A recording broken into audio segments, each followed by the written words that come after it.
आज हम करेंगे क्लास 7 सीजी की बुक हिंदी की है मल्हार का चैप्टर 2 तीन बुद्धिमान। ये बहुत ही ज्ञानवर्धक कहानी है, छोटी सी है। तो इस पाठ का सारांश हम फटाफट से देख लेते हैं। तो एक समय की बात है कि एक निर्धन व्यक्ति था। निर्धन माने गरीब। उसके 3 बेटे रहते हैं। अब अपने बेटों से अक्सर वो बोलता है कि हमारे पास तो रुपया पैसा है नहीं, ना तो सोना चांदी है, इसलिए तुम्हें दूसरे प्रकार का धन संचित करना चाहिए। हर वस्तु और स्थिति को पूर्णतः समझने का प्रयास करो। अपने बच्चों को समझाता था, तीनों बच्चों को। और कुछ भी तुम्हारी दृष्टि से बचना नहीं चाहिए। और हमारे पास रुपए पैसे तो नहीं है, लेकिन रुपए पे पैसे के स्थान पे कौन सा धन तुम्हारे होनी चाहिए? पैनी दृष्टि। और सोना चांदी भी नहीं हमारे पास, तो इसके स्थान पर क्या होना चाहिए? तीव्र मतलब तेज बुद्धि। ऐसा धन संचित कर लेने पे तुम कभी भी किसी की तुलना में कम नहीं रहोगे। 19 मतलब कम होना, 19-20 बोलते हैं ना, कम होना। 20 ज़्यादा होता है, 19 भी ज़्यादा ही हुआ। 19-20 मतलब दूसरों की तुलना में हमेशा ज़्यादा ही रहोगे, कितना भी कोई धनवान हो। कुछ समय पश्चात अब उनके पिता की मृत्यु हो जाती है, जो 3 लड़के रहते हैं। और फिर मृत्यु के बाद तीनों बैठ के बात करते हैं और विचार करते हैं कि चलो हम कहीं दुनिया पूरा मतलब घूम के देखते हैं, दुनिया में क्या हो रहा है। और घूमते घूमते अगर हमारे पास पैसे ख़त्म हो गए, ज़रूरत पड़ी, तो हम कहीं चरवाहे का काम या किसी के खेत में श्रमिक मतलब रोजगारी कर लेंगे। भूखे तो हम नहीं मरेंगे, क्योंकि हमारे पिता इतना हमको हुनर सिखा के गए हैं। और फिर तीनों की तीनों पैदल यात्रा पर निकल पड़े। अब कई सुनसान वीरान चोटियाँ, है ना, पर्वतों की चोटियाँ लांघे ऊंचे ऊंचे पहाड़ को पार किए, है ना। लगभग 40 दिनों तक वो चलते ही रहे। अब घर से जो भी खाना पीने की चीज़ लेके गए थे, थोड़ा बहुत धन जो था उनके पास, वो ख़त्म होने लगा। तो अब उन्हें चिंता होने लगी। अब चलते चलते पैर भी उनके थक गए, पैरों में छाले भी आ गए। आराम करने के लिए रुकते भी नहीं थे, थोड़ा सा रुकते थे फिर चलते थे। अब चलते चलते फिर लगा अब हम थोड़ा बैठते हैं। तो एक पेड़ दिखाई दिया और आगे कुछ घर भी दिखे। तो अब रेगिस्तान जैसी जगह में पेड़ दिखना और घर दिखाई दिखना, तो लगा कि हाँ, अब हम किसी बड़े शहर के पास आ गए हैं। तो तीनों भाई क्या किए, बहुत ही खुशी और जल्दी जल्दी आगे उस ओर बढ़ने लगे। जब शहर से थोड़ा पास पहुँचे, तो अचानक से उनका बड़ा भाई जो था वो रुक गया और उसने धरती के ऊपर दृष्टि डाली। मतलब रेगिस्तान था वो जगह ना। नीचे देखा तो वो क्या बोलता है कि थोड़ी देर पहले ना यहाँ बहुत बड़ा सा ऊँट गया है ना, रेत में निशानों को देख के। फिर थोड़ा आगे बढ़े तो मझला भाई जो था, तीनों के तीनों तीव्र बुद्धि के थे, तेज दिमाग के। तो क्या बोलता है, सड़क के दोनों तरफ देखा तो बोलता है हाँ, जो ऊँट यहाँ से गुजरा लगता है एक आँख से उसको दिखता ही नहीं था। अब थोड़ा और आगे बढ़े तो सबसे छोटा जो भाई था वो क्या बोलता है, हाँ, जो ऊँट यहाँ से गया है उस पर कोई महिला थी और शायद ना छोटा बच्चा भी था साथ में। अब तीनों आगे बढ़ते हैं। उतने में एक घुड़सवार रहता है ना, ये देखो चित्र में दिख रहा है, घोड़े पे सवार व्यक्ति रहता है। और वो ऐसा लग रहा था दूर से ही देख के कि कुछ खोए हुई चीज़ को ढूंढ रहा है। तो इन लोगों को लगा कुछ तो गड़बड़ है। उसको रोकते हैं, पूछते हैं कि क्या तुम भाई किसी को कुछ चीज़ ढूंढ रहे हो?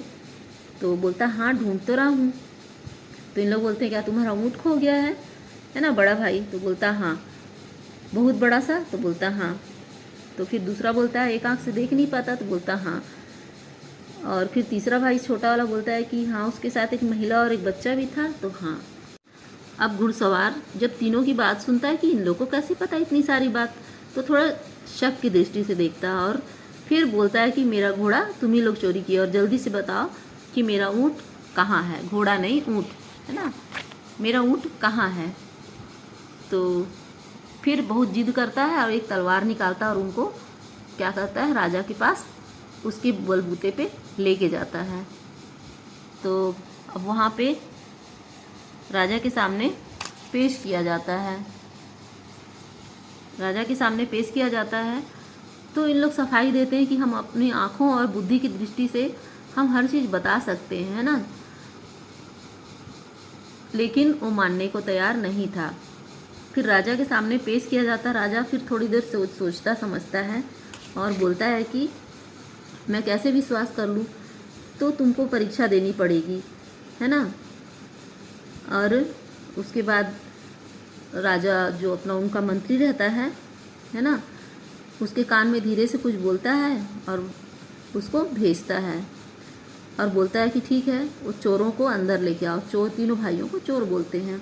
तो इन लोग बोलते हैं हम चोर नहीं हैं, अभी साबित भी नहीं हुआ है, हमको चोर बना रहे हैं और हमने ऊँट को नहीं छिपाया है। तो इनकी परीक्षा ली जाती है। तो जो उनका मंत्री रहता है राजा का, तीनों को यहाँ दरबार में लाया जाता है और वो कुछ लाकर बक्से में और दरवाजे पे रखता है। राजा रखवाते हैं। रखवाने के बाद पूछते हैं कि इसमें क्या है।